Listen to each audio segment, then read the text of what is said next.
അതിനു മുമ്പെല്ലാം ഞാൻ മദ്യത്തിന് മുന്നിൽ ശക്തിഹീനനാണെന്ന് ഏകല് വന്നപ്പോഴല്ല മനസ്സിലായി. അതിനു മുമ്പും എനിക്കറിയാം രാത്രി ഉണ്ടാകുന്ന വലിയ വലിയ ബഹളങ്ങൾക്കിടയിൽ, ഒച്ചപ്പാടുകൾക്കിടയിൽ, പോലീസ് കേസുകൾക്കിടയിൽ, കൂട്ടുകാരോടൊത്തുള്ള ബഹളങ്ങൾക്കിടയിലെല്ലാം പിറ്റേ ദിവസം ആകുമ്പോൾ അങ്ങനെ കുടിക്കണ്ടായിരുന്നു ഇങ്ങനെ കുടിക്കണ്ടായിരുന്നു ഒക്കെ ചിന്തിക്കുമ്പോഴെല്ലാം ഈ പവർലെസ്നെസ് എൻ്റെ മനസ്സിലേക്ക് ഓടി വരുന്നുണ്ട്. പക്ഷേ പിന്നെയും എനിക്ക് കഴിയും, ഒരു ചോയ്സ് ഉണ്ട്, എനിക്ക് വീണ്ടും കുടിക്കാൻ കഴിയും എന്നുള്ളൊരു വിചാരത്തിൽ ഞാൻ വീണ്ടും വീണ്ടും കുടിച്ചുകൊണ്ടിരുന്നു.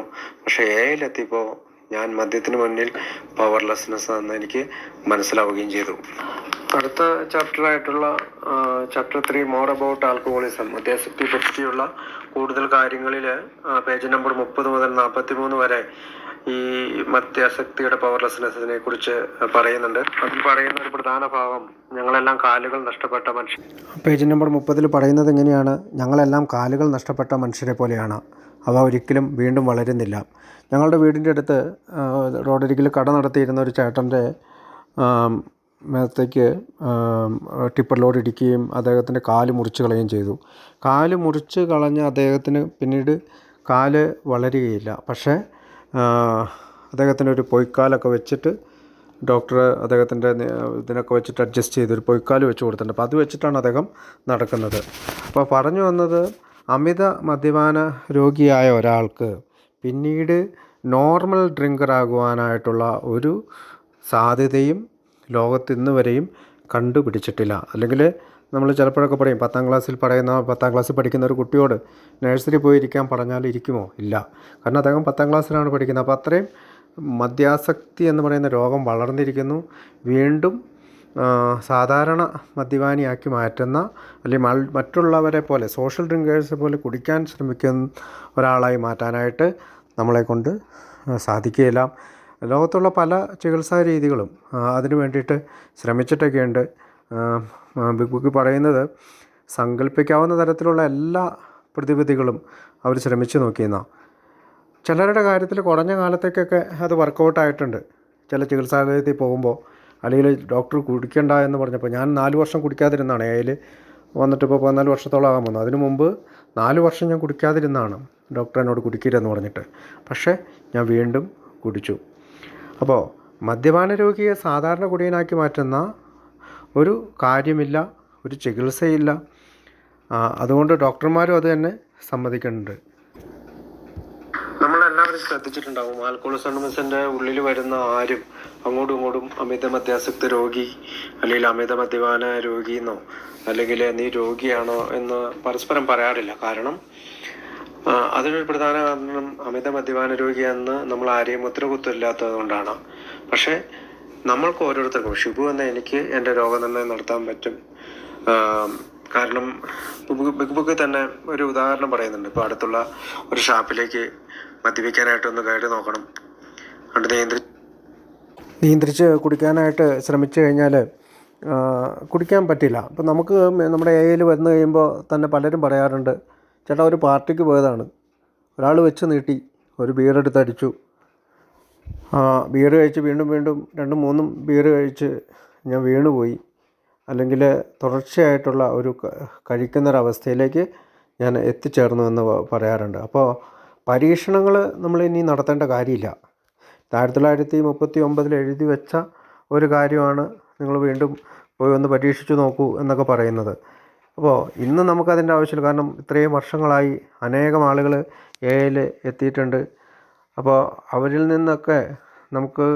നിന്ന് മാത്രമല്ല, നമ്മുടെ സ്വന്തം ജീവിതത്തിലും നമുക്ക് കുടി കൊണ്ടുണ്ടായ പ്രശ്നങ്ങളും, അല്ലെങ്കിൽ വീണ്ടും കുടിച്ചുകൊണ്ടുണ്ടായ പ്രശ്നങ്ങളും നമുക്കറിയാം. നമുക്ക് കുടിയിൽ നിന്ന് മാറി നിൽക്കാൻ സാധിക്കുകയില്ല, അല്ലെങ്കിൽ ആദ്യത്തെ കുടിയിൽ നിന്ന് മാറി എന്നില്ലെങ്കിൽ നമുക്ക് ആ ദുരിതത്തിൽ നിന്ന് മാറി നിൽക്കാൻ സാധിക്കില്ലെന്ന് കൃത്യമായിട്ടറിയാം. നമ്മളിത് ആയിരക്കണക്കിന് തവണ നമ്മുടെ ആയുസിൻ്റെ, അല്ലെങ്കിൽ എത്തുന്നതിന് തൊട്ട് മുമ്പുള്ള പ്രായത്തിൻ്റെ ഒട്ടുമിക്ക ദിവസങ്ങൾ, അതായത് ഒരു അറിവ് വെച്ച കാലം മുതൽ, അല്ലെങ്കിൽ മദ്യപാനം കഴിക്കാൻ പോകുമ്പോൾ ചിലർ 10-20 വർഷം കഴിച്ചിട്ടുണ്ടാവും, ചിലർ 10 വർഷം കഴിച്ചിട്ടുണ്ടാവും, ചിലർ 5 വർഷം കഴിച്ചിട്ടുണ്ടാവുള്ളൂ. അപ്പോൾ പല രീതിയിലാണ് ഈ പരീക്ഷണങ്ങളെല്ലാം നമ്മൾ തുടർന്നുകൊണ്ടിരുന്നത്. ഈ അമിത മദ്യപാനാസക്തിയുടെ വ്യക്തമായ ലക്ഷണങ്ങൾ കാണിച്ചു തരുന്നവരും, എന്നാൽ കൂടി നിർത്തണമെന്ന അതിശക്തമായ ആഗ്രഹം മൂലം വളരെ കാലം കൂടി നിർത്തുവാൻ കഴിയുകയും ചെയ്ത ചില ഉദാഹരണങ്ങളുണ്ട്. നമ്മുടെ ഇത് ബുക്കിൽ മദ്യാസക്തിയെ പറ്റിയുള്ള കൂടുതൽ കാര്യങ്ങൾ പറയുന്നതാണ്. അതിനു മുമ്പായിട്ട് ആളുകൾ പലരും ഒരു നോൺ സ്പിരിച്വൽ വേയിലൂടെ ഇതിൽ നിന്ന് മാറി അല്ലെങ്കിൽ നമ്മളീ പറയുന്ന ധാർമ്മിക മനഃശാസ്ത്രം എന്ന് പറയുന്ന അതിൻ്റെ മാർഗമല്ലാതെ മറ്റ് പല വഴികളിലൂടെയും പോകുന്നവരൊക്കെ കാണാം. അപ്പോൾ അതിൻ്റെ ഫലം വളരെ കുറവായിരിക്കുമെന്നാണ് ബിഗ് ബുക്ക് പറയുന്നത്. കാരണം ആൽക്കഹോളിക്സ് അനോണിമസ് ദേവാലയങ്ങളിലേക്കുള്ള പുറംവാതിലുകളാണ് എന്ന് പറയാറുണ്ട്. പുറകിലൂടെ ദേവാലയത്തിലേക്ക് ചെല്ലുക. അപ്പോൾ ചില ആളുകൾ ക്രിസ്ത്യൻസ് ആയിട്ടുള്ളവർ പള്ളികളിൽ പോകും, മുസ്ലിങ്ങളായവർ അവരുടെ ചർച്ചുകളിൽ പോകും, ഹിന്ദുക്കളായിട്ടുള്ളവർ അങ്ങനെ ടെമ്പിളിലൊക്കെ പോകും. ഇതൊക്കെ ശരിയാണ് എങ്കിലും ഈ ധാർമ്മികമായിട്ടുള്ള പ്രവർത്തനങ്ങളിലൂടെ മുന്നോട്ട് പോകാത്ത ഒരാൾക്ക് സ്പിരിച്വാലിറ്റി അല്ലെങ്കിൽ ആത്മീയത പിടിച്ചു നിർത്താൻ സാധിക്കുകയില്ല എന്നുള്ളതാണ് ആൽക്കഹോളിക്സ് അനോണിമസ് ഒരു AA മെമ്പറോട് പറയുന്നത്. നമുക്കറിയാം, ഈ ആത്മീയ അനുഭവം എന്ന് പറയുമ്പോൾ ബിൽ ഡബ്ല്യു വായിച്ച ബുക്ക് വില്യം ജെയിംസിൻ്റെ വെറൈറ്റീസ് ഓഫ് റിലീജിയസ് എക്സ്പീരിയൻസ് ആണ്. അപ്പോൾ അതിൽ നിന്ന് കിട്ടിയ ഒരു ആശയമാണ് ഇവിടെ. അതായത് ഒരു ഈശ്വര ചിന്ത ഉണ്ടാകുക, അല്ലെങ്കിൽ ഒരു ഈശ്വരബോധം, ഗോഡ് കോൺഷ്യസ്നെസ് എന്നാണ് പറയുക. God consciousness. ഈ ഗോഡ് എന്ന വാക്ക് പറയുമ്പോൾ നമുക്ക് നമ്മൾ ഉദ്ദേശിക്കുന്ന ഒരു ഈശ്വരനല്ല. അത് പല രീതിയിൽ ഉപയോഗിക്കാം. നമുക്ക് ഗ്രൂപ്പ് ഓഫ് ഡ്രങ്ക്സ് അതൊരു ഗോഡായിട്ട് ഉപയോഗിക്കാം. അങ്ങനെ ഗുഡ് ഓർഡർലി ഡയറക്ഷൻ, നല്ല ജീവിതത്തിലേക്കുള്ള നല്ല നിർദ്ദേശങ്ങളെ നമുക്ക് ഗോഡായിട്ട് കണക്കാക്കാം. ഇനി ഈശ്വരനെ പലരും ഈ ദൈവബോധത്തിലേക്കൊക്കെ വന്നിട്ട് ശരിക്കും മതപരമായിട്ടുള്ള ആചാരങ്ങളൊക്കെ പുലർത്തുന്നവരുണ്ട്. അപ്പോൾ എല്ലാവരും ഉൾക്കൊള്ളുന്നതാണ് ആൽക്കഹോളിക്സ് അനോണിമസിൻ്റെ ഉള്ളിലെ ആളുകൾ. ഇപ്പോൾ വില്യം ജെയിംസിൻ്റെ ഈ പുസ്തകത്തിൽ അവ പറയുന്നത് ഒരു പുരോഗതിയാണ്. അത് സാവധാനത്തിലുള്ളൊരു പുരോഗതിയാണ്. കാരണം അതിന് കുറേ സമയമെടുത്തു. പക്ഷേ ഒരു ന്യൂ കമർ, അതിൽ പുതിയ ആളുകൾ അറിയുമ്പോൾ തന്നെ അവൻ്റെ സുഹൃത്തുക്കളോട് ഈ കാര്യങ്ങൾ പറയാൻ തുടങ്ങി. നമ്മളിപ്പോൾ ചെയ്യുന്ന പോലെ നമ്മൾ ആൽക്കഹോളിക്സ് അനോണിമസിനെ പറ്റി അടുത്ത ആളോട് പറയുന്ന പോലെ അങ്ങനെ ഒരു വ്യതിയാനത്തിന് അവൻ വിധേയനായി. അങ്ങനെ ഒരു സമീപനം മാറി, മറ്റുള്ളവരോട് പെരുമാറുന്ന ഒരു സമീപനം മാറി. ഇപ്പോൾ തീർച്ചയായും ഇത് രണ്ടാം പടിയിലൊക്കെ നമ്മൾ ചർച്ച ചെയ്യേണ്ടതായതുകൊണ്ട് നമ്മൾ ഈ ഒന്നാം പടിയിൽ ഈ സൈക്കിക് ചേഞ്ചിൻ്റെ ഭാഗമായിട്ട് ഞാനിതൊന്ന് പറഞ്ഞു എന്ന് മാത്രം. പവർലെസ്നെസ്സിനെ കുറിച്ച് പറയുമ്പോൾ തീർച്ചയായും റിലാപ്സിനെ കുറിച്ചും സ്ലിപ്പിനെ കുറിച്ചും ഒക്കെ നമ്മൾ ചിന്തിക്കേണ്ടി വരും. 3 കഥകളാണ് റിലാപ്സിനെ കുറിച്ച് പറയാനായിട്ട് ആൽക്കഹോളിക്സ് അനോണിമസ് ബുക്കിൽ നീക്കി വച്ചിരിക്കുന്നത്. ആ 3 കഥകളിൽ ആദ്യത്തെ കഥയാണ് ദ മെൻ ഇൻ റിട്ടയർമെൻറ്റ്. രണ്ടാമത്തെ കഥയാണ് the whisky and the milk, നമുക്കറിയാം ജിമ്മിൻ്റെ സ്റ്റോറി. അടുത്തത് ഫ്രെഡിൻ്റെ story, the story of Fred. 3 റിലാപ്സിൻ്റെ കഥകളാണ്. അപ്പോൾ ദ മാൻ ഇൻ റിട്ടയർമെൻറ്റ്, ഇപ്പോൾ അതിശക്തമായ ഒരു ആഗ്രഹം മൂലം നമ്മളിൽ പലരും കുറേ കാലത്തേക്ക് കുടി നിർത്താറുണ്ട്. 1 വർഷം, 2 വർഷം, 3 വർഷം, 4 വർഷമൊക്കെ ആയിട്ട് കുടി നിർത്തി. അനേകം പേര് നമ്മുടെ മീറ്റിങ്ങിൽ വരുമ്പോൾ പറയും ഞാൻ 10 വർഷത്തേക്ക് നിർത്തി. ഞാനും 4 വർഷം കുടി നിർത്തിയിട്ട് വീണ്ടും കുടിച്ച് 5 വർഷം കഴിഞ്ഞിട്ടാണ് പിന്നീട് AIയിൽ വന്നത് 2009. ഇപ്പോൾ ഞാൻ ഏകദേശം 14 വർഷം ആകാൻ പോകുന്നു, ഞാൻ ആദ്യം പറഞ്ഞു. അപ്പോൾ നിരന്തരമായിട്ടുള്ള ഒരു ആഗ്രഹം മനസ്സിൽ വന്ന ഒരാൾ കുടി നിർത്തിയതിനെ പറ്റിയാണ് ദ മെൻ ഇൻ റിട്ടയർമെൻറ്റ് എന്ന് പറയുന്ന ആ ഒരു സ്റ്റോറി. നമുക്ക് ആ സ്റ്റോറി ഇപ്പോൾ നമ്മുടെ വീടിൻ്റെ അടുത്തുള്ള ഒരാളായിട്ട് കണക്കാക്കാം. ഒരു ജോസഫ് ഏട്ടനോ അല്ലെങ്കിൽ ഒരു തോമസ് ഏട്ടനോ അല്ലെങ്കിൽ ഒരു ഹാഫീസോ ആരെങ്കിലും എന്തെങ്കിലും പേരായിക്കോട്ടെ, അല്ലെങ്കിൽ ഒരു മുരളിയേട്ടനോ ആരെങ്കിലും നമ്മുടെ ഗ്രൂപ്പിൽ വന്ന ഒരാളായിട്ട് കണക്ക് കൂട്ടിയാൽ അയാൾക്ക് 30 വയസ്സ് വരെ ഒരാൾ കാര്യമായിട്ട് കുടിച്ച് കൂത്താടി. അപ്പോൾ അയാളെ സംബന്ധിച്ചിടത്തോളം ഈ 30 വയസ്സുള്ള അയാൾ വളരെയധികം രാവിലെയൊക്കെ എണീക്കുമ്പോൾ, ഇപ്പോൾ നമുക്ക് ജോസഫ് എന്ന പേരെന്ന് കൂട്ടാം. അയാൾ രാവിലെ എണീക്കുന്നു, ജോസഫേട്ടൻ രാവിലെ എണീക്കുമ്പോൾ ഭയങ്കര വേടയിൽ ശാന്തതമാക്കാനായിട്ട് ജോസഫേട്ടൻ എന്നും കുടിക്കും. ജോസഫേട്ടൻ്റെ ഉള്ളിൽ തൻ്റെ ബിസിനസ്സിൽ നല്ല ഉയർച്ച ഉണ്ടാകണമെന്ന് ആഗ്രഹമുണ്ട്. കുടി തുടർന്നാൽ ജോസഫേട്ടൻ എങ്ങും എത്തൂല എന്ന് ജോസഫേട്ടൻ അറിയാം. കാരണം ഒരിക്കൽ കുടി തുടങ്ങിയാൽ പിന്നീട് ഒരു നിയന്ത്രണമില്ലാത്ത കുടിയുടെ മേലെ അദ്ദേഹത്തെ ജോസഫേട്ടൻ ഉണ്ടായിരുന്നില്ല. അപ്പോൾ ജോസഫേട്ടൻ ഒരിക്കലും ഒരു തീരുമാനം എടുക്കുകയാണ്, ഇനി എനിക്ക് റിട്ടയർമെൻറ്റ് വരുന്നത് വരെ കുടിക്കുകയില്ല, അതുമൂലം എനിക്ക് വ്യവസായത്തിന് നല്ല ഉയർച്ച ഉണ്ടാകണം. ഒരു തുള്ളി മദ്യം പോലും കഴിക്കില്ല എന്ന് ജോസഫേട്ടൻ തീരുമാനിച്ചു. ആ ജോസഫേട്ടൻ അടുത്ത 25 വർഷക്കാലം ഒരു തുള്ളി മദ്യം പോലും കഴിച്ചില്ല. ബിസിനസ്സിൽ നല്ല വിജയം കൈവരിക്കുകയും ചെയ്തു. ജോസഫേട്ടൻ 55-ാമത്തെ വയസ്സിൽ തൻ്റെ ബിസിനസ്സിൽ നിന്ന് വിരമിച്ചു എന്ന് വിചാരിക്കുക. ദീർഘകാലത്തെ മദ്യം കുടിക്കാത്ത സ്ഥിതി, ഒരു സ്വയം നിയന്ത്രണം, അല്ലെങ്കിൽ സോഷ്യൽ ഡ്രിങ്കേഴ്സിനെ പോലെ സാധാരണ പോലെ കുടിക്കാൻ യോഗ്യതയുണ്ടാക്കുമെന്ന ഒരു ചിന്ത ജോസഫേട്ടൻ്റെ മനസ്സിലേക്ക് സാധാരണ ഒരു അമിത മദ്യപാനിക്കുണ്ടാകുന്ന ചിന്ത പോലെ തന്നെ കടന്നു വരികയാണ്. ആ ചിന്ത ജോസഫേട്ടനെ കീഴടക്കി. വളരെ പെട്ടെന്ന് ജോസഫേട്ടൻ്റെ മുൻവശത്ത്, അതായത് വീടിൻ്റെ ഫ്രണ്ടിലുണ്ടായിരുന്ന ചവിട്ടികളിൽ ധാരാളം ചെരുപ്പുകൾ, അത് പറഞ്ഞിരിക്കുന്നത് വെച്ചാൽ ഒരുപാട് കൂട്ടുകാർ വന്നു, ഒരുപാട് കുപ്പി വന്നു. 2 മാസം കൊണ്ട്, അതായത് 60 ദിവസം കൊണ്ട് ജോസഫേട്ടൻ പരവശനായി, അപമാനിതനായി ജോസഫേട്ടൻ ആശുപത്രിയിലെത്തി. ആശുപത്രിയിലേക്ക് പല തവണ പോകുന്നുണ്ട്. കുടിക്കുന്നു, ആശുപത്രിയിൽ പോകുന്നു, കുടിക്കുന്നു, ആശുപത്രിയിൽ പോകുന്നു. അങ്ങനെ കുടി നിയന്ത്രിക്കാൻ പല രീതിയിലും ജോസഫ് ചേട്ടൻ ശ്രമിച്ചു നോക്കണം. 25 വർഷത്തിന് ശേഷം വീണ്ടും കുടിക്കുന്ന ആളാണ്. അതിനുശേഷം എല്ലാവിധ ശക്തിയും സംഭരിപ്പിച്ചുകൊണ്ട് ജോസഫ് ചേട്ടൻ പാടെ കുടി നിർത്താൻ ശ്രമിച്ചു. പക്ഷേ പറ്റിയില്ല. അയാളുടെ പ്രശ്നം പരിഹരിക്കുന്നതിന് ജോസഫ് ചേട്ടൻ്റെ കയ്യിലുള്ള എല്ലാ പണവും കൊടുത്തിട്ട് ഏത് രീതിയും കൈക്കൊള്ളാൻ ജോസഫ് ചേട്ടൻ സന്നദ്ധനായിരുന്നു. പക്ഷേ എല്ലാ ശ്രമങ്ങളും പരാജയപ്പെട്ടു. ബിസിനസ്സിൽ നിന്ന് റിട്ടയർമെൻ്റ് എടുക്കുന്ന സമയത്ത് നല്ല ആരോഗ്യമുണ്ടായിരുന്ന, കരുത്തനായിരുന്ന ജോസഫ് ചേട്ടൻ റിട്ടയർമെൻ്റ് എടുത്ത് 4 വർഷത്തിനുള്ളിൽ മരിക്കുകയും ചെയ്തു. കെല്ലി ഓഷ്മൻ എന്ന് പറയുന്ന ഒരാളെയാണ് നമ്മളിപ്പോൾ ജോസഫേട്ടനായിട്ടൊക്കെ ചിത്രീകരിച്ചു. കാരണം നമ്മുടെ നാട്ടിൽ ഒരാളുടെ പേര് പറയുമ്പോൾ എനിക്കാണെങ്കിലും കൂടുതൽ മനസ്സിലാക്കാൻ എളുപ്പമുണ്ടല്ലോ. അപ്പോൾ എൻ്റെ ബുദ്ധിക്കൊക്കെ ചെറിയ കുറവുള്ള ഒരാളായതുകൊണ്ട് ഒരു ജോസഫേട്ടനെയൊക്കെ പിടിച്ചു കഴിഞ്ഞാൽ പെട്ടെന്ന് ഇതിൻ്റെ കാര്യം എൻ്റെ ഹൃദയത്തിൽ കയറും, മനസ്സിൽ കയറും എന്നുള്ളതുകൊണ്ടാണ് ഞാൻ ജോസഫേട്ടൻ്റെ കാര്യം പറഞ്ഞത്. നോക്കൂ, ജോസഫേട്ടൻ 4 വർഷത്തിനുള്ളിൽ മരിച്ചു. ഇവിടെ നമ്മൾ എന്തൊക്കെയാണ് പഠിക്കുക?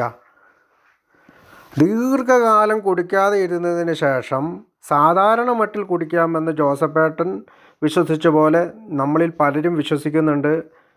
പക്ഷേ നോക്കൂ, ഈ ജോസഫേട്ടൻ എന്ന മനുഷ്യൻ തൻ്റെ 55-ാമത്തെ വയസ്സിലെത്തിയതിന് ശേഷവും അയാൾ 30-ാമത്തെ വയസ്സിൽ, അതായത് ജോസഫേട്ടൻ കുടി നിർത്തിയ 30-ാമത്തെ വയസ്സിൽ എവിടെയായിരുന്നോ അവിടെ തന്നെ വന്നു നിൽക്കുന്നു.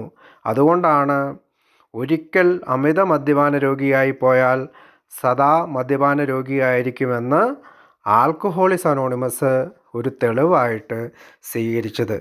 നമ്മളെല്ലാം തെളിവുകൾ നയിക്കട്ടെ എന്ന് പറയുന്നവരാണ്, അല്ലേ? നമുക്കെല്ലാം വിശ്വസിക്കണമെങ്കിൽ തെളിവുകൾ വേണം. അപ്പോൾ ഈ തെളിവ് വെച്ചിട്ടാണ്, ഈ ഒരു തെളിവല്ല, ഇതുപോലെയുള്ള അനേകം തെളിവുകൾ വെച്ചിട്ടാണ് ആൽക്കഹോളിക്സ് അനോണിമസ് പറയുന്നത് once an alcoholic always an alcoholic. നമ്മളവിടെ പഠിച്ചു കഴിഞ്ഞു. കുറച്ചു കാലം കുടിക്കാതെ ഇരുന്നതിന് ശേഷം വീണ്ടും മദ്യപാനം തുടങ്ങിയാൽ ഒട്ടും വൈകാതെ വീണ്ടും നമ്മൾ പണ്ടത്തെ എന്ന പോലെ അതേ അവസ്ഥയിൽ, മോശമായ അവസ്ഥയിൽ, കാരണം എനിക്ക് അനുഭവമുണ്ട്. 4 വർഷം കഴിഞ്ഞ് ഞാൻ കുടിച്ചു കഴിഞ്ഞപ്പോൾ 4 വർഷം മുമ്പ് എങ്ങനെയാണോ കുടിച്ചിരുന്നത് അതിലും മോശമായ അവസ്ഥയിൽ ഞാൻ എത്തുകയും, ഞാൻ വഴി കിടക്കുകയും വീടിൻ്റെ പറമ്പിൽ കിടക്കുകയും മുറ്റത്ത് കിടക്കുകയും ഒക്കെ ചെയ്തിട്ടുണ്ട്. അത്രയും മോശമായൊരവസ്ഥയിൽ നിന്നാണ് എനിക്ക് വിശ്വാസമുണ്ട് ആൽക്കഹോളിക്സ് അനോണിമസിലെത്തിയപ്പോൾ ഈ ആൽക്കഹോളിക്സ് അനോണിമസ് എന്നോട് പറഞ്ഞു തന്ന ഈ ഒരു കാര്യത്തിൽ എനിക്ക് നല്ല വിശ്വാസമുണ്ട്. അപ്പോൾ ജോസഫേട്ടൻ്റെ ഈ കഥയിൽ നിന്ന് ഞാൻ പഠിക്കേണ്ട ഒരു പാഠം, അല്ലെങ്കിൽ ആൽക്കഹോളിക്സ് അനോണിമസിലൊരു അംഗം എന്ന രീതിയിൽ ഞാൻ പഠിക്കേണ്ട പാഠം, കുടി നിർത്തണമെന്ന് ആഗ്രഹമുണ്ട് എങ്കിൽ മനസ്സിന് ഒരു ചാഞ്ചാട്ടവും പാടില്ല, അല്ലെങ്കിൽ ഒരു പ്രതിരോധ ശക്തി എനിക്ക് കിട്ടുമെന്നോ ഒരു മുൻവിധികളോ പാടില്ല. എനിക്ക് കുടിക്കാൻ പറ്റുകയില്ല. കാരണം ജോസഫേട്ടൻ്റെ ആ അനുഭവത്തിൻ്റെ വെളിച്ചത്തിൽ സ്വന്തം ഇച്ഛാശക്തി കൊണ്ട് അയാൾ നിർത്തി. 25 വർഷം അയാൾ നിർത്തി. നമുക്കൊരു പക്ഷേ സ്വന്തം ഇച്ഛാശക്തി കൊണ്ടൊക്കെ നമുക്ക് നിർത്താൻ കഴിഞ്ഞേക്കും കുറേ കാലം. പക്ഷേ വീണ്ടും കുടിക്കുക, അല്ലെങ്കിൽ അടുത്ത ഫസ്റ്റ് ഡ്രിങ്ക് എന്ന് പറയുന്ന കാര്യം നമ്മൾ എടുത്തു കഴിഞ്ഞാൽ നമ്മൾ പഴയ പോലെ മോശം അവസ്ഥയിലേക്ക് എത്തിച്ചേരും.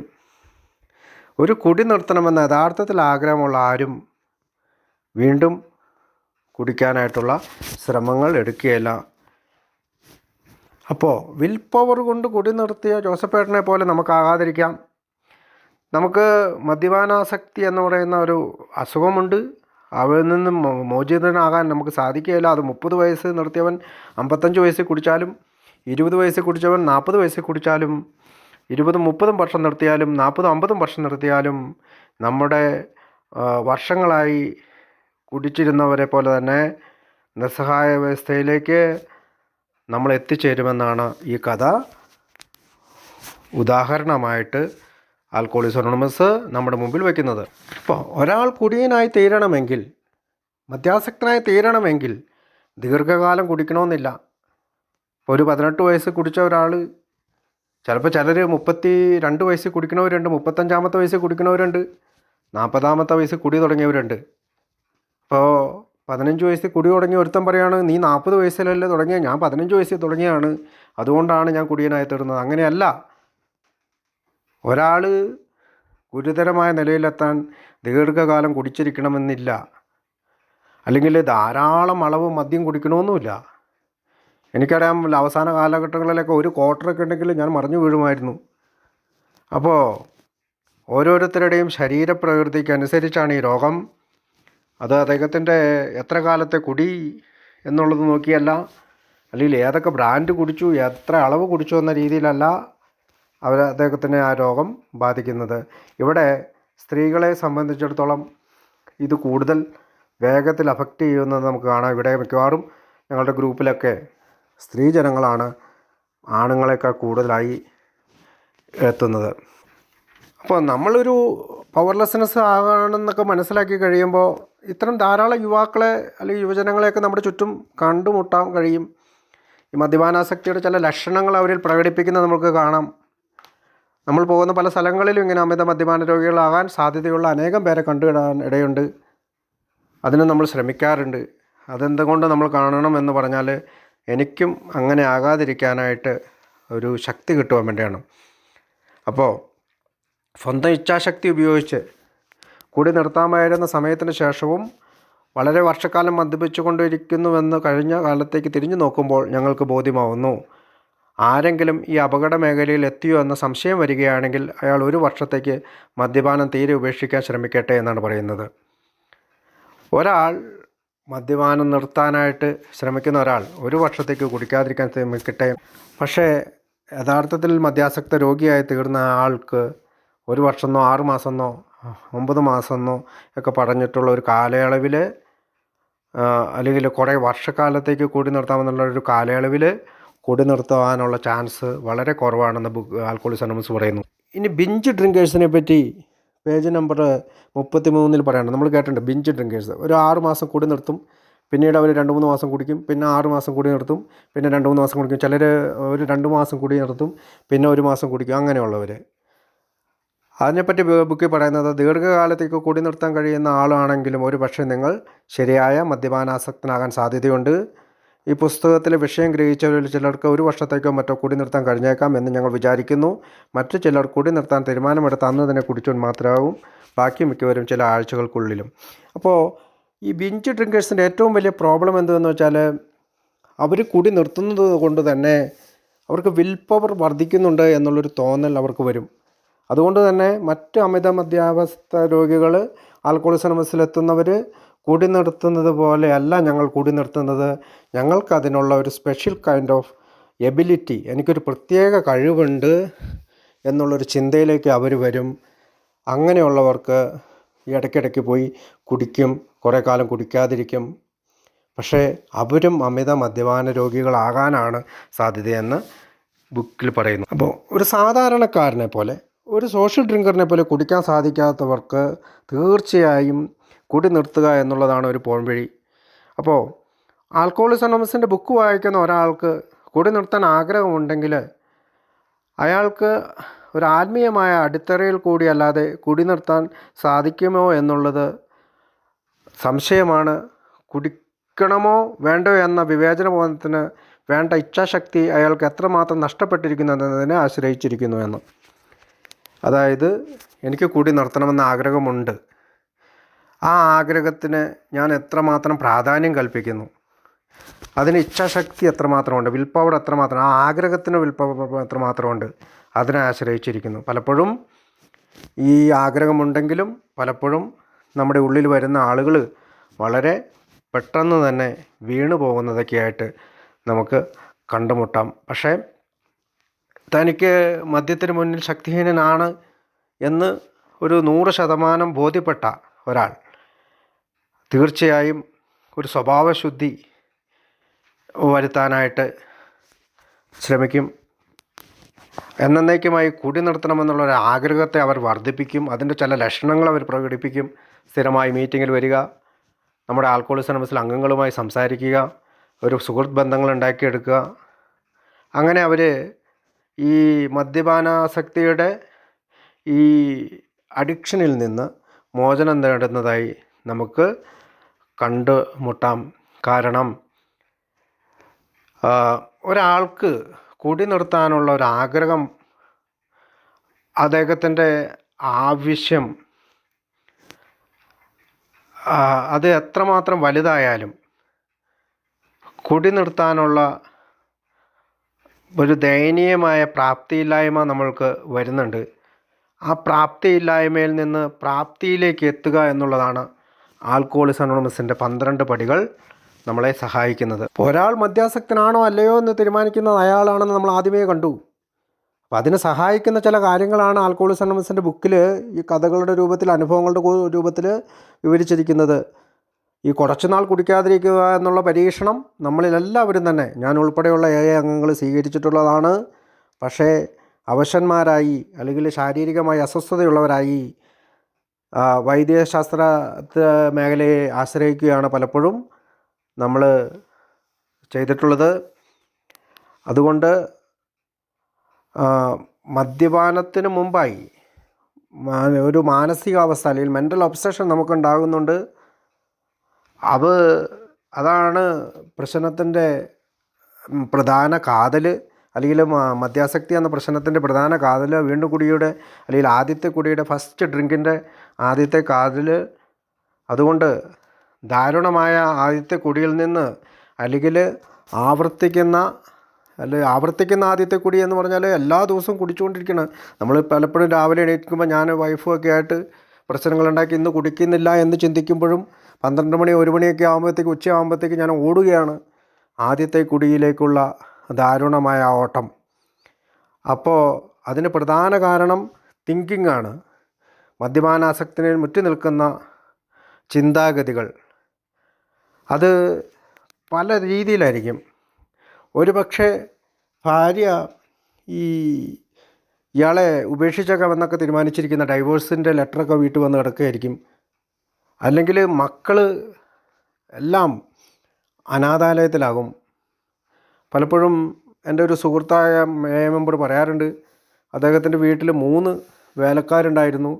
പക്ഷേ കുടിയുടെ അവസാനം സ്വന്തം ഭാര്യയെ വേലയ്ക്ക് വിടേണ്ട അവസ്ഥയിലേക്ക് അയാൾ വന്ന്, കുട്ടികളെ അനാഥാലയത്തിലേക്ക് വിടേണ്ട അവസ്ഥയിലേക്ക് വന്ന് അയാൾ ഇന്ന് ആൽക്കഹോളിക്സ് അനോണിമസിൽ വളരെ സുഖകരമായ ജീവിതം നയിക്കുന്നുണ്ട്. അപ്പോൾ ഇത്തരം വിവാഹമോചനം നേടാൻ ഒരുമ്പിട്ടിരിക്കുന്ന ഒരാളാണെങ്കിലും, കടത്തിൽ മുങ്ങി നിൽക്കുന്ന ഒരാളാണെങ്കിലും അയാൾ വീണ്ടും മദ്യഷാപ്പിലേക്ക് ഓടുന്നത് കാണുമ്പോൾ പുറത്തു നിന്നുള്ള ആളുകൾ അമ്പരന്ന് പോകുന്നു. എന്താണ് ഇവൻ ചെയ്യുന്നത്, എന്താണ് ഇയാൾ ചിന്തിക്കുന്നതെന്നാണ്, എന്താണ് ഇയാളുടെ തിങ്കിങ്, അതാണ് അവർ ചോദിക്കുക. ഈ ജോസഫേട്ടൻ്റെ റിലാപ്സിനെ കുറിച്ചുള്ള കഥകൾക്ക് ശേഷം നമുക്ക് അടുത്ത ഒരാളുടെ കഥ പറയുന്നത് ജിം എന്നൊരു സുഹൃത്തിനെ കുറിച്ചാണ്. ആ story the whisky in the milk എന്നുള്ള രീതിയിലാണ് ആ സ്റ്റോറി പറഞ്ഞിരിക്കുക. ജിമ്മിനെയും നമ്മുടെ വീടിൻ്റെ അടുത്തുള്ള ഒരു ആളായിട്ട് ചിന്തിക്കാം. ജിമ്മിന് നമ്മുടെ വീടിൻ്റെ അടുത്ത് തന്നെ ഒരു വാഹന ഏജൻസി ഉണ്ട്. നമുക്കറിയാം, പലരും ഈ കാറുകളൊക്കെ വിൽക്കുന്ന ഒരു ഏജൻസി. ജിമ്മിന് സുന്ദരിയായിട്ടുള്ളൊരു ഭാര്യയുണ്ട്, കുടുംബമുണ്ട്. അതുപോലെ ജിമ്മ് ഒരു സോൾജിയറായിരുന്നു. ലോക മഹായുദ്ധത്തിലൊക്കെ സേവനമനുഷ്ഠിച്ചിട്ടുണ്ട്. അദ്ദേഹം ഈ കാറിൻ്റെ വിൽപ്പനയിലൊക്കെ നല്ല ഒരു വിൽപ്പനക്കാരനായിരുന്നു. അയാൾ ഇടയ്ക്കിടയ്ക്കൊക്കെ ശോഭിക്കും, പെട്ടെന്ന് ദേഷ്യം വരും അദ്ദേഹത്തിന്. പക്ഷേ വളരെ ബുദ്ധിമാനും സാധാരണ പ്രകൃതിക്കാരനുമാണ്.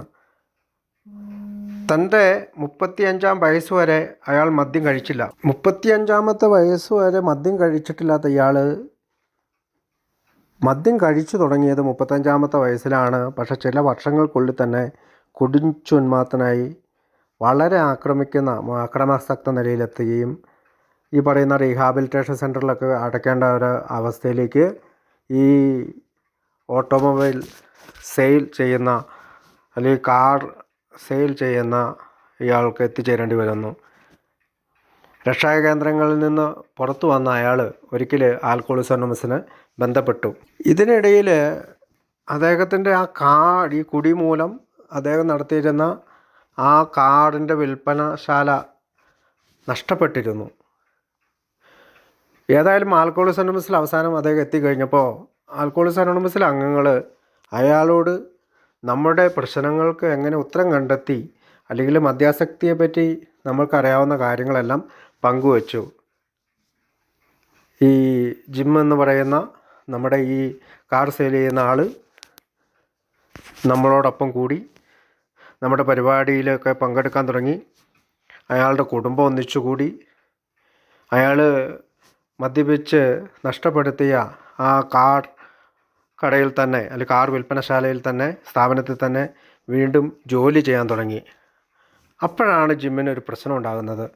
താൻ കാറൊക്കെ വിറ്റ് വളരെ ലാഭത്തിൽ നടത്തിയിരുന്ന സ്ഥാപനത്തിലെ ഒരു സ്റ്റാഫായി മാറുക, അവിടുത്തെ ഒരു ശമ്പളക്കാരനായി മാറുന്നൊരവസ്ഥ അയാൾക്ക് സഹിക്കാൻ കഴിഞ്ഞില്ല.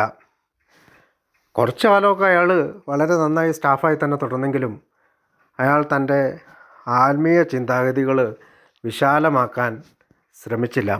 അല്ലെങ്കിൽ നമ്മൾ പറയുന്ന പോലെ നമ്മുടെ മോറൽ സൈക്കോളജി വികസിപ്പിക്കാനായിട്ട് അയാൾ ഒരുമ്പെട്ടില്ല. അയാൾ സ്വയം പരിഭ്രമിക്കുമാറ് തുടരെ വീണ്ടും കുടിക്കാനിടയായി. സ്ലിപ്പ് സംഭവിച്ചു. കാരണം ജിമ്മിൻ്റെ ഉള്ളിലെ കുറ്റബോധം, സ്വയം സഹതാപം ഇതെല്ലാം അയാളെ വരിഞ്ഞു മുറുകി അദ്ദേഹത്തിന് വീണ്ടും കുടിക്കാനിടയാക്കി. ഞങ്ങൾ ആൽക്കോളിക്സ് അനോണിമസിലെ അംഗങ്ങൾ അല്ലെങ്കിൽ നമ്മുടെ സുഹൃത്തുക്കളായ ആൽക്കോളിക്സ് അനോണിമസ് അംഗങ്ങൾ അയാളോടൊപ്പം ഓരോ സന്ദർഭത്തിലും എന്തൊക്കെയാണ് അയാൾ വീണ്ടും കുടിക്കാനുണ്ടായ കാരണം എന്നൊക്കെ വിലയിരുത്തിക്കൊണ്ട് തുടർച്ചയായി അയാളോടൊപ്പം പ്രവർത്തിച്ചു. താൻ ഒരു യഥാർത്ഥ മദ്യപാന രോഗിയാണെന്ന്, തൻ്റെ നില ഗുരുതരമാണെന്നും അയാൾ സമ്മതിച്ചു. ഇനി കുടിക്കുകയാണെങ്കിൽ ഞാൻ വീണ്ടും രക്ഷാകേന്ദ്രത്തിൽ എത്തിപ്പെടുമെന്നും അയാൾക്കറിയാമായിരുന്നു. കാരണം വേറെ മാർഗ്ഗമില്ല. റീഹാബിലിറ്റേഷൻ സെൻറ്ററിലേക്ക് അഡ്മിറ്റ് ചെയ്യുക മാത്രമാണ് അന്നത്തെ കാലത്ത് ആൽക്കോളിക്സ് അനോണിമസ് അംഗങ്ങൾക്ക് ചെയ്യാനുണ്ടായിരുന്നുള്ളൂ. ഇത് 1939 കഥയാണ് പറയുക. എല്ലാറ്റിനും ഉപരിയായി അയാൾ ഏറ്റവും അധികം സ്നേഹിക്കുന്ന കുടുംബം അയാൾക്ക് നഷ്ടപ്പെടുമെന്നും അയാൾക്കറിയാമായിരുന്നു. ഇത്രയൊക്കെ ധാരണയുണ്ടായിട്ടും തൻ്റെ കുടുംബം നഷ്ടപ്പെടും, തൻ്റെ ജീവൻ നഷ്ടപ്പെടും, താൻ പൂട്ടിയിടപ്പെടേണ്ടി വരുമെന്ന് വിചാരിച്ചിട്ടും അയാൾ വീണ്ടും കുടിച്ചു.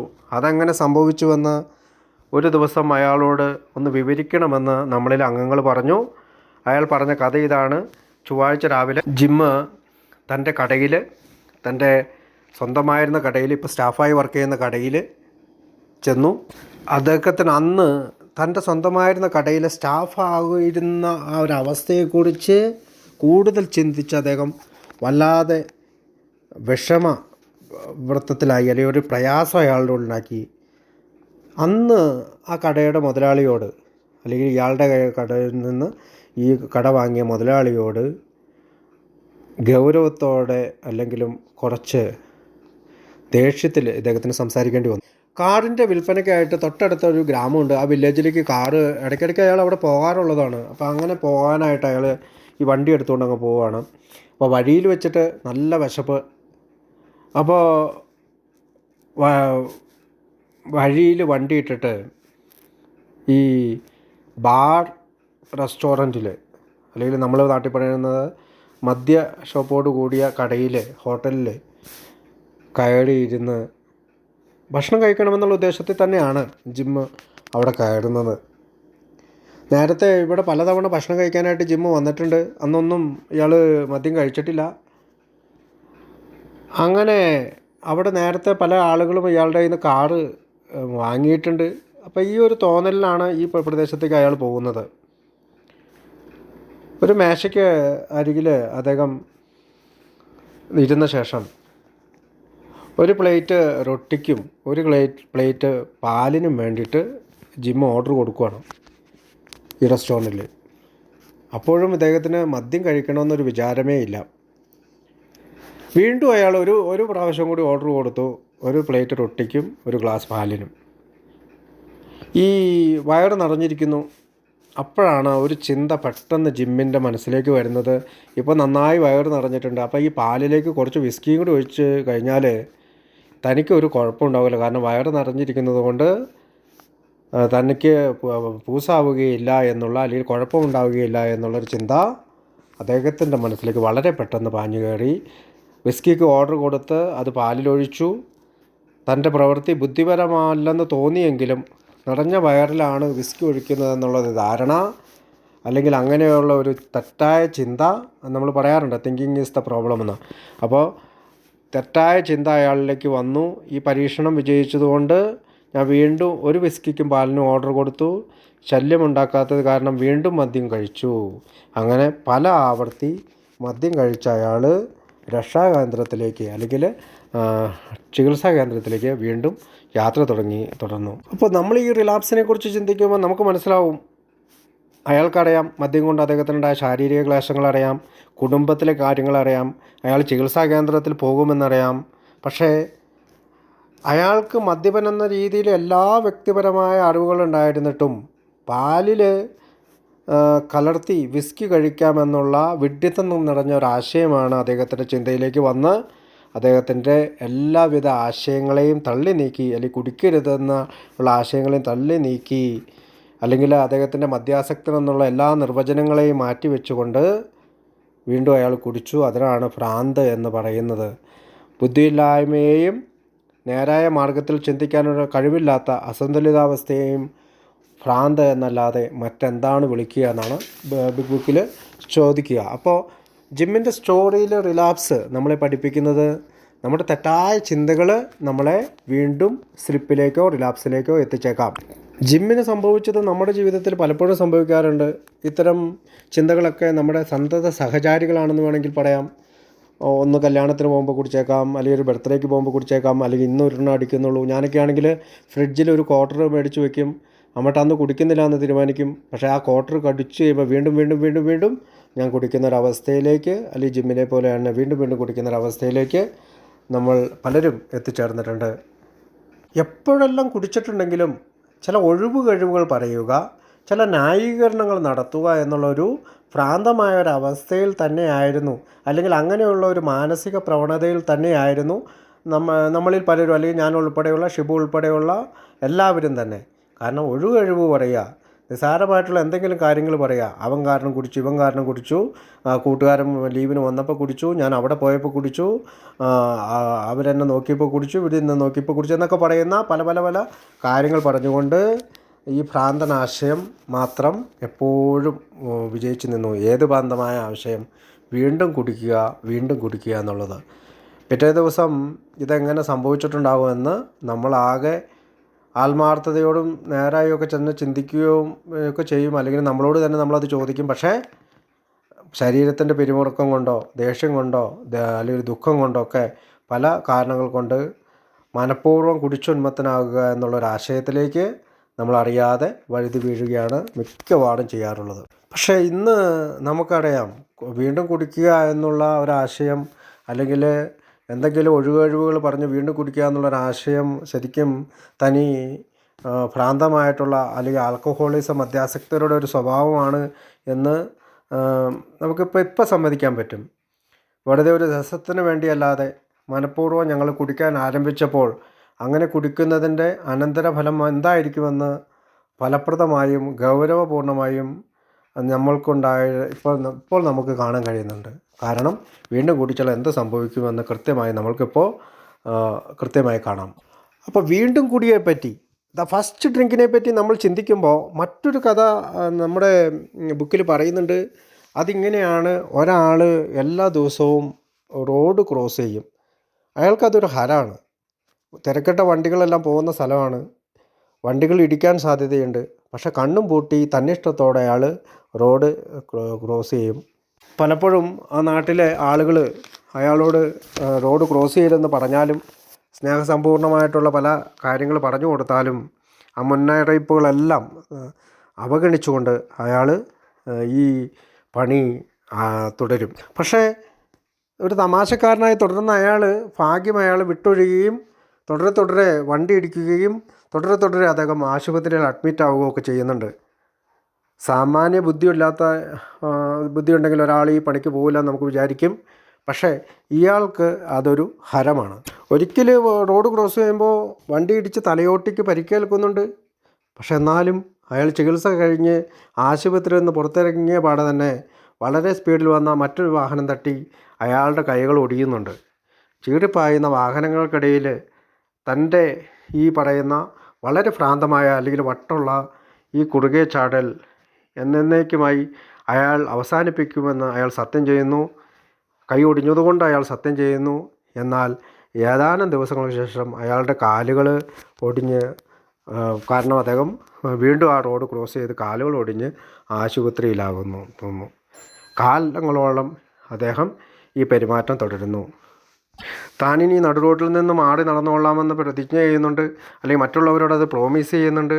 അവസാനം അയാൾ മറ്റൊരു പണിക്കും കൊള്ളാത്തവനായി മാറുന്ന തരത്തിൽ അയാളുടെ ഭാര്യ അയാളെ ഉപേക്ഷിക്കുന്നു. അങ്ങനെ എല്ലാം കൊണ്ടും അയാൾ പരിഹാസനായി മാറുന്നു. അത് അദ്ദേഹത്തിനെ സംബന്ധിച്ചിടത്തോളം റോഡ് മുറിച്ചു കടക്കുക എന്ന ആശയം പരിപൂർണമായിട്ട് ഉപേക്ഷിക്കണമെന്ന് നമ്മൾ പറയുമ്പോഴും അയാൾ ആത്മാർത്ഥമായിട്ട് അങ്ങനെ ചിന്തിക്കുമ്പോഴും എന്തോ അത് നടക്കുന്നില്ല. കാര്യങ്ങൾ നേരെയാകുന്നതിന് വേണ്ടി ഒരു പ്രാന്താശുപത്രിയിൽ അടച്ചിട്ട മുറിയിൽ അദ്ദേഹത്തെ കൊണ്ടുവരുന്നുണ്ട്. പക്ഷേ ആ പ്രാന്താശുപത്രിയിൽ ഇറങ്ങിയ ദിവസം തന്നെ ഒരു ചീടിപ്പാഞ്ഞു വരുന്ന ഫയർ എഞ്ചിൻ്റെ മുമ്പിലേക്ക് അയാൾ എടുത്തു ചാടുന്നു. ഈ അപകടത്തിൽ വെച്ച് അയാളുടെ മുതുകെല്ലാം ഒടിയുന്നു. ഇങ്ങനെയുള്ള ഒരാൾ തനി വട്ടനാണ് എന്ന് നമ്മൾ പറഞ്ഞേക്കാം. അപ്പോൾ ഒരു അമിത മദ്യാസക്തൻ്റെ ചിത്രം വരച്ചു കാട്ടാനാണ് ഈ റോഡ് മുറിച്ച് കിടക്കുന്ന ഒരാളുടെ ചിത്രം ബുക്കിൽ പറയാനുള്ള കാരണം. എത്രമാത്രം വണ്ടി ഇടിച്ചാലും, എത്രമാത്രം അപകടങ്ങൾ സംഭവിച്ചാലും, എത്രമാത്രം ആശുപത്രി ചികിത്സകൾ കഴിഞ്ഞാലും വീണ്ടും കുടിക്കുക എന്നുള്ള ആ സാധാരണ അമിത മദ്യാസക്തൻ്റെ ഒരു ചിന്തയിലേക്ക് വീണ്ടും കടന്നു പോവുകയാണ്. ഭാര്യ ഉപേക്ഷിച്ചു പോയി, നാട്ടുകാർ സ്നേഹപൂർണ്ണമായിട്ട് നമ്മളെ ഉപദേശിക്കുന്നുണ്ട്, കൂട്ടുകാർ ഉപദേശിക്കുന്നുണ്ട്, നിൻ്റെ കൂടെ കുടിക്കാൻ കൊള്ളില്ലെന്ന് പറയുന്നുണ്ട്, കുടിച്ചില്ലെങ്കിൽ നല്ലവനാണ്, കുടിച്ചു കഴിഞ്ഞാൽ പിന്നെ വളരെ മോശമാണെന്നൊക്കെ പറയുന്നുണ്ടെങ്കിലും അതൊന്നും കേൾക്കാൻ തയ്യാറാകാതെ നമ്മൾ വീണ്ടും റോഡ് മുറിച്ച് കിടക്കുന്ന അയാളെപ്പോലെ വീണ്ടും ആദ്യത്തെ കുടിയിലേക്ക് ഓടുകയാണ്. അപ്പോൾ മറ്റെന്തൊക്കെ കാര്യങ്ങളിൽ നമ്മൾ പ്രഗത്ഭനായാലും, മറ്റെന്തെല്ലാം കാര്യങ്ങൾക്ക് നമുക്ക് ബുദ്ധിശക്തി ഉണ്ടെങ്കിലും, നല്ലൊരു ബിസിനസ്സുകാരനായിരിക്കാം, നല്ലൊരു ഡോക്ടറായിരിക്കാം, നല്ലൊരു നേഴ്സായിരിക്കാം, നന്നായി ജോലി ചെയ്യുന്നവനായിരിക്കാം, എന്തായാലും മദ്യവുമായി ഇടപഴകുമ്പോൾ ഒരു ശരാശരി ആളുകളെ പോലെ മദ്യം കഴിക്കാത്ത ഒരാളാണ് എങ്കിൽ ഈ മദ്യപാന രോഗി ശരിക്കും ഭ്രാന്തനെ പോലെയാണ് പെരുമാറുന്നത്. അപ്പോൾ ബുക്ക് പറയുന്നു അതൊരിച്ചിരി കടുത്ത ഭാഷയാണെന്ന് നമുക്കറിയാം, പക്ഷേ സത്യം അതാണ് എന്ന് ആൽക്കഹോളിക്സ് അനോണിമസിൻ്റെ ബുക്കിൽ പറയുന്നുണ്ട്. അപ്പോൾ നമ്മളെ സംബന്ധിച്ചിടത്തോളം ഒരു ഭ്രാന്തമായ അവസ്ഥയിൽ എത്തിച്ചേർന്നിരിക്കുന്നു. എന്നാൽ നമ്മൾ ചിലർ ചിന്തിക്കും, ചിലർ ഭാര്യ നഷ്ടപ്പെട്ടു പോയിട്ടുണ്ട്, കാർ നഷ്ടപ്പെട്ടു പോയി, വീട് നഷ്ടപ്പെട്ടു പോയി, ജോലി നഷ്ടപ്പെട്ടു പോയി, ആരോഗ്യം നഷ്ടപ്പെട്ടു പോയി എന്നൊക്കെ പറയുമ്പോൾ അതൊന്നും നഷ്ടപ്പെടാത്ത ഒരാൾ പറയും, കുടി മൂലം എൻ്റെ ജീവിതത്തിൽ ഇതൊന്നും നഷ്ടപ്പെട്ടില്ല, അതൊന്നും നഷ്ടപ്പെടാത്ത ഒരു റെസ്പോൺസിബിൾ ഡ്രിങ്കറാണ് ഞാൻ, ഉത്തരവാദിത്തമുള്ള കുടിയനാണ് ഞാൻ എന്നൊക്കെ ഒരാൾ പറഞ്ഞേക്കാം. ഒരു അമിത മദ്യപാന രോഗിയല്ല എങ്കിൽ ഒരു പക്ഷേ അയാൾ പറഞ്ഞ് ശരിയാകും. വളരെ ബുദ്ധിശൂന്യമായിട്ടുള്ള രീതിയിൽ, അളവില്ലാത്ത രീതിയിൽ കഴിക്കുന്ന മദ്യപാന രോഗിയെ പോലെയല്ല അവർ. കാരണം സാധാരണ കുടിയന്മാർക്ക് അവർക്ക് കുടി നിർത്താനും നിയന്ത്രിക്കാനും ഒക്കെ കഴിയും. ഒരു അമിത മദ്യാസക്തനെ പോലെ തലച്ചോറോ ശരീരമോ ഒന്നും കേടുപറ്റിയിട്ടുള്ള ആളല്ല അത്തരം നോർമൽ ഡ്രിങ്കർ. സ്വന്തം അറിവിൻ്റെ അടിസ്ഥാനത്തിലാണ് ഒരു തികഞ്ഞ അമിത മദ്യപാന രോഗിക്ക്